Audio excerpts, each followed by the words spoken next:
Homemade Cheez-It crackers, 100% from scratch, more delicious than store-bought, probably healthier because there's so few ingredients, and the process to make them is actually quite easy. So let's get into it and start making this homemade rendition of one of America's favorite crunchy snacks.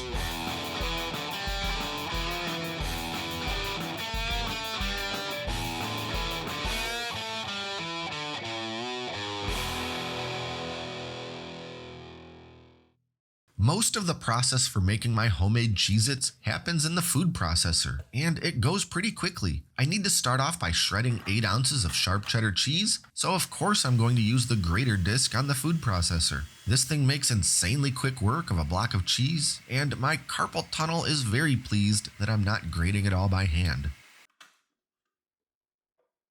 Now I'm adding in 1 cup of flour, and I almost forgot to put the regular processor blade back in, so I'll do that. I'll also add a half teaspoon of kosher salt. Give that a few pulses until everything starts looking like a cohesive blend of stuff. Then I'm swapping the regular blade back out for the grater disc once again, because now it's time for the butter. I'll grate in 1/4 cup of cold butter. I could also cut this butter up into tiny cubes with a knife, but that would be silly considering I've got the grater disc right here.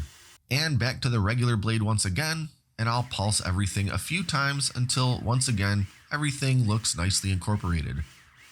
Finally, I'll pour in 2 tablespoons of whole milk. Then give it as many pulses as it needs until that whole mixture turns itself into something that resembles a hunk of crumbly dough. I'll transfer that dough onto a lightly floured surface and just sort of form it all together with my hands until it's one cohesive ball.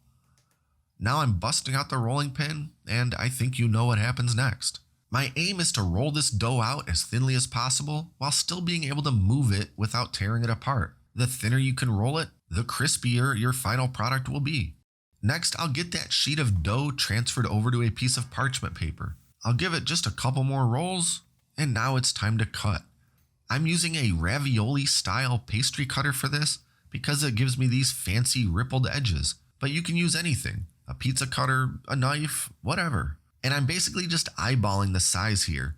I know these are quite a bit bigger than standard Cheez-Its, but that's how I like it. Make them whatever size you want.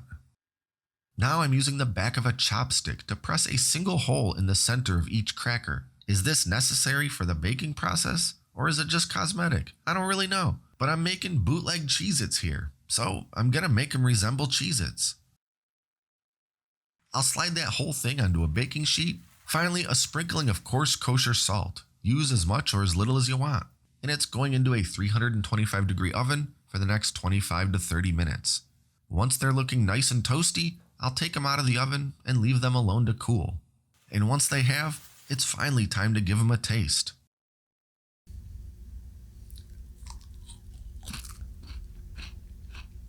Those taste so much better than regular store-bought Cheez-Its. They actually taste like cheddar cheese. Sure, I enjoy a box of Cheez-Its from time to time, but let's not kid ourselves about the fact that they don't quite taste like cheese. They taste cheese adjacent. They taste like if you showed some crackers a picture of cheddar cheese, or set a piece of cheddar cheese in a room near a bowl of crackers.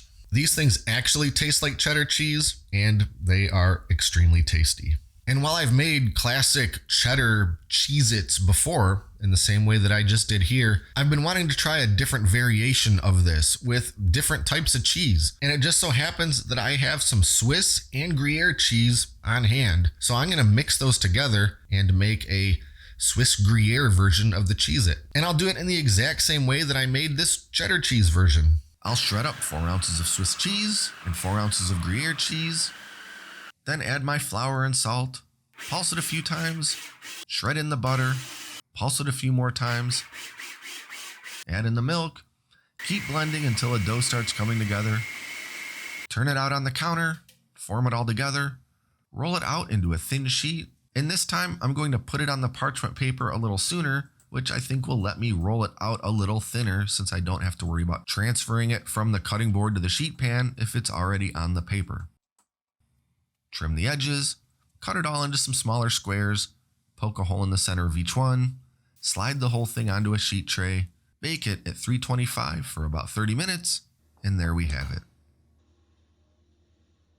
That's what I'm talking about.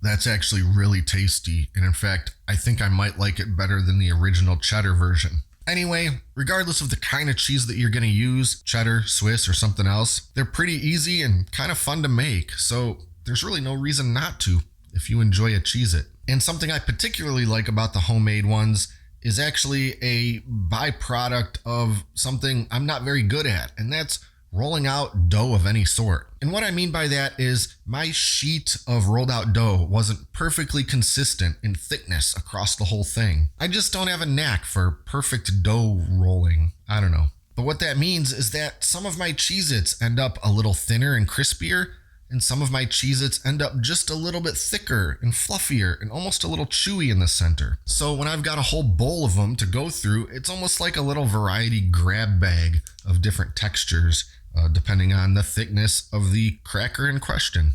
And of course, if you want them a little crispier in general, you can bake them for a little bit longer. But of course, there's a threshold where you stop getting crispier and start getting burnt. You might have to fine tune that a little bit if you want to really push the crispiness limit on these things. And you can dial in the seasoning to whatever you want. Make it more salty, less salty, incorporate other seasonings altogether. Or if you're just looking for the more classic middle-of-the-road Cheez-It, use the exact recipe that I did here today, which I'll put in the video description below if you want to check it out. And be sure to like and subscribe to stay up to date with all our latest stuff, including future cooking and snack making videos. And consider supporting us on Patreon at patreon.com/Great Lakes Country. Thanks for watching, and until next time, I'm John, and this is Great Lakes Country.